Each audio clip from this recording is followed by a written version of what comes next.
In today's video, I'm going to try simplifying this question. So the first step we're going to take in solving this question is to substitute. So we can say let our numerator, which is the square root of 2 multiplied by the cube root of 16, be equals to a. And we can also say let our denominator, which is the cube root of 2 multiplied by the square root of 8, be equals to b. So first of all, I'm going to try simplifying a, which is the numerator. So we have a is equals to the square root of 2 multiplied by the cube root of 16. Now, we have 16 and 16 can be written as 2 raised to the power of 4. So we can write this as a equals to the square root of 2 multiplied by the cube root of 2 raised to the power of 4. Now, according to the laws of indices, the cube root of 2 raised to the power of 4 can be written as 2 raised to the power of 4 all over 3. So we have a is equals to the square root of 2 multiplied by 2 raised to the power of 4 divided by 3. Now, our 2 here can be written as 2 raised to the power of 1. And since they have equal bases, using the laws of indices, we can say our a is equals to the square root of 2 raised to the power of 1 plus 4 all over 3. Now, 1 plus 4 all over 3 is going to give us 7 all over 3. So we have our a is equals to the square root of 2 raised to the power of 7 all over 3. Now, using the laws of indices again, our square root of 7 all over 3 can be written as 2 raised to the power of 7 divided by 3, then divided by 2. Now, when we simplify our 7 divided by 3 all over 2, we have 7 divided by 6. So we can say our a is equals to 2 raised to the power of 7 all over 6.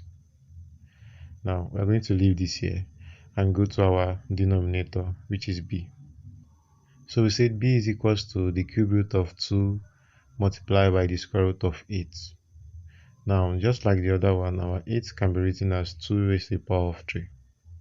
So we have our b is equals to the cube root of 2 multiplied by the square root of 2 raised to the power of 3. Now, our square root of 2 raised to the power of 3 can be written as 2 raised to the power of 3 divided by 2. So we have our b is equals to the cube root of 2 multiplied by 2 raised to the power of 3 all over 2. And 2 here can be written as 2 raised to the power of 1.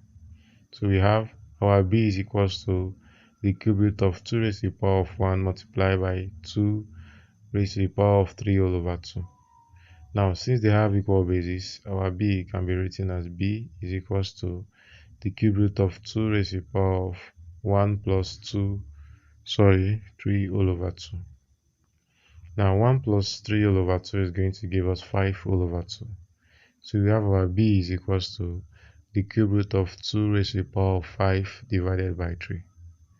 Now, just like the other one, using the laws of indices, this our cube root of 2 raised to the power of 5 all over 3 can be written as b equals to 2 raised to the power of 5 all over 2 divided by 3. Now, when we simplify that, we have 5 divided by 6. So we have our b here is equals to 2 raised to the power of 5 divided by 6. Now let's go back to our question, which is trying to simplify a divided by b. So when we substitute our a divided by b, that is what we just solved for the value of a and for the value of b. We have a all over b is equals to 2 raised to the power of 7 all over 6 all over. Then for our b, we have 2 raised to the power of 5 all over 6. Now, since they have equal bases again, using the laws of indices, we have our a all over b is equals to 2 raised to the power of 7 all over 6 minus 5 all over 6. Now, 7 divided by 6 minus 5 divided by 6 is going to give us 2 divided by 6.